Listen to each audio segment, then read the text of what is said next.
Hi everyone, I'm Dale Smith, aka Journo Dale, and we're here to talk about Canadian politics.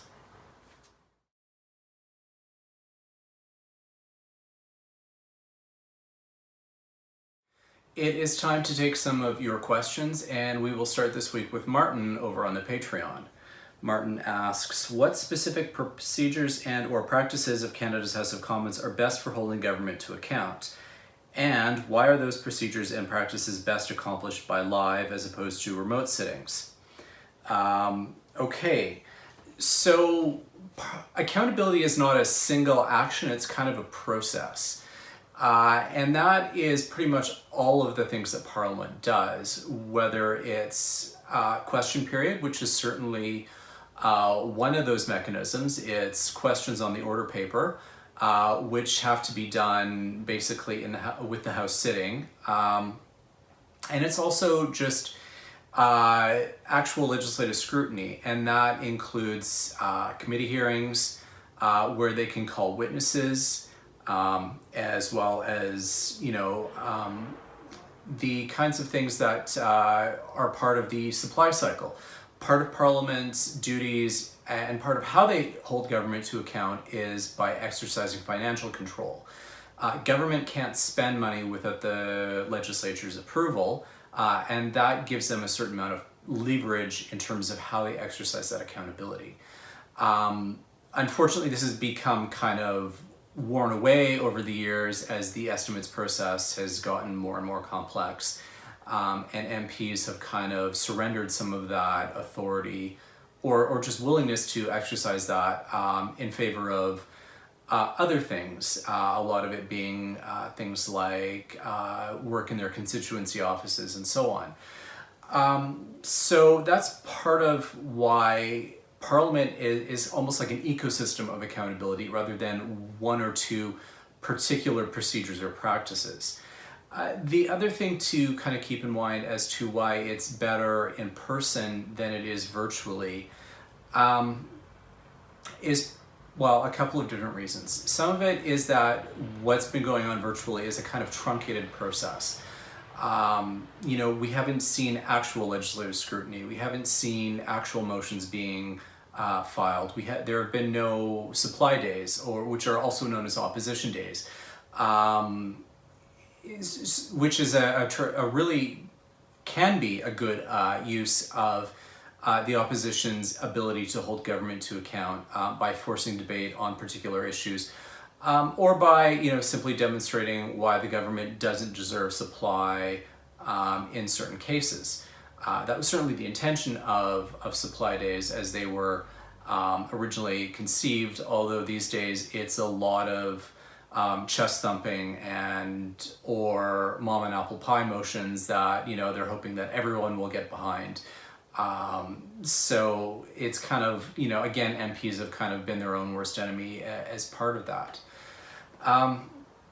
The other thing why live sittings matter is because Parliament is about relationships, and you need to be face-to-face to have these relationships.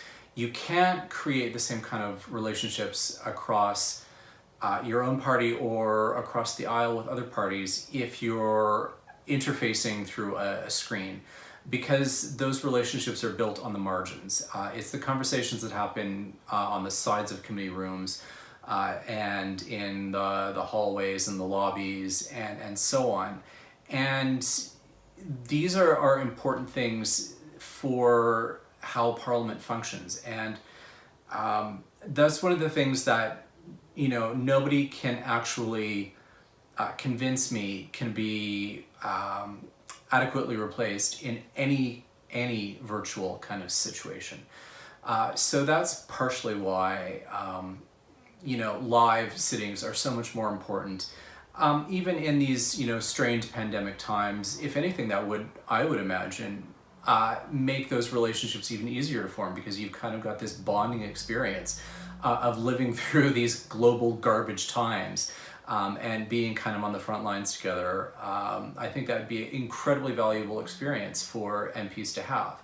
And we can have these safely. I mean, these are grown-ups, so let's not pretend otherwise. So those are some of the reasons why I think, for the sake of Parliament, we need to ensure that we've got live sittings going on, and that we're not trying to convince ourselves that any kind of virtual or hybrid situation is equally good. Or some people have tried to say that they're better for reasons which escape me, but this is kind of where the thinking is at. Martin had a second question for me as well, which is, you often write that this government can't communicate their way out of a wet paper bag. If you were asked, what would you tell them to do to fix this? Good question. I think my most obvious piece of advice is candor. This government has a chronic inability to demonstrate any kind of candor in anything that it's communicating. It needs to constantly find this verbal pablum that it needs to couch everything in, that's bland and reassuring, and puts a positive, happy spin on things. And any answer that may be in there is drowned by just the verbal mush that surrounds it. And there are a lot of instances right now with this, pandemic situation where it would behoove the government to exercise a lot more candor. Why were these emergency programs taking so long to roll out? Well, the answer would be our civil servants can only work so fast in programming the new pages that are necessary and reprogramming the CRA systems that would deliver this aid, because those didn't exist. There was no magic button that says give money to everyone. But ministers never really actually articulated that. And it would have gone a long way to creating some trust that, we are working on this, but it takes time for that to happen. Same with some of the reasons, things about jurisdiction right now, when people are demanding rent or rent relief, or paid sick leave and so on. We don't get enough from the government about jurisdictional issues. Occasionally the Prime Minister will say, there are jurisdictional issues, but then he will have to then couch it in more of these reassuring platitudes that we're working together.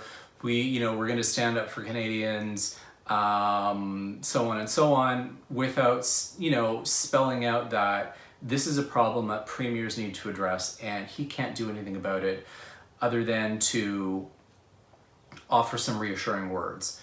I think that, there's a time for reassuring words, and there's also a time for the Prime Minister and ministers of the Crown to have a certain amount of bluntness and just straightforward yes or no's, not, that's a very good question, we believe that, we're going to stand up for all Canadians, and so on and so on and so on, before you get to anything resembling an answer. I understand that someone in their communications group thinks that this is a great idea in order to make things sound palatable to Canadians, but I think the lack of candor and this government's chronic inability to just say something outright is one of their biggest flaws. So if there's one piece of advice I would give them, that would be it. Our last question this week comes over Twitter from Dr. Rana, who is a neurologist, so his handle says, and he asks why the Conservatives and the People's Party promote anti-minority rhetoric. Is this beneficial to them? Obviously, there is some calculation that there is a population which is receptive to these messages. So that's why they do it.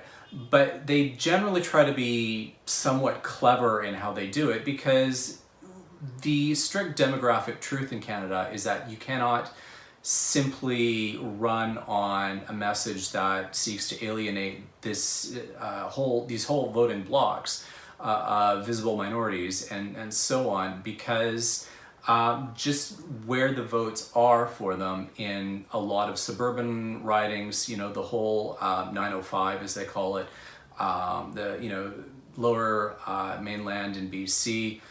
These are communities and ridings that have very high populations that are visible minorities. And so you can't just run on a platform appealing to basically old white guys because there just aren't enough votes in it for them. But what they try and be clever about it is to run on rhetoric that tries to make it, for there to be, good versus bad immigrants, for example. And you see this a lot with the railing about asylum seekers and trying to frame it as, these are people who are jumping the queue, whereas all these other immigrant communities came in through the proper process. They waited in line, they waited their turn, all this kind of thing, and framing asylum seekers as queue jumpers, even though there isn't actually a queue. And refugees are not economic migrants. It's a humanitarian program because their countries are either at war or they are in a particular situation in that country where their life is in danger. They're not doing it for the sake of getting a better job in Canada than they have available in their own countries.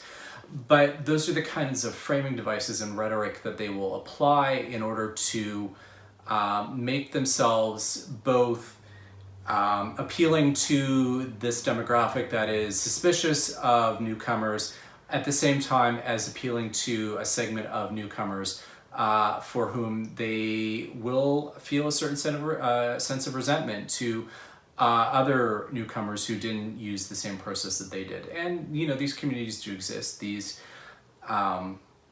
these newcomers who are suspicious of asylum seekers and so on do exist. So there is obviously an audience for it. It's a question of ensuring that we've got some better education, some better messaging out there to kind of counter some of these harmful claims and positions. But yeah, the unfortunate truth is that there are places where these messages resonate, and those are votes that they're hoping to capitalize on in some capacity, and then hoping that they can be clever enough to also appeal to portions of these demographics, which is why they're not very explicit in some of the ways in which the rhetoric happens. But it's the notion of the dog whistle, that it's you craft a message that certain people will understand the code and get it. So that is unfortunately where that's at. And that is everything for this week. Join us again next week for some more Canadian politics. I'm Dale Smith. That's at journo_Dale on Twitter. And don't forget to like the video, share, subscribe, and support us on Patreon. Thanks, everyone.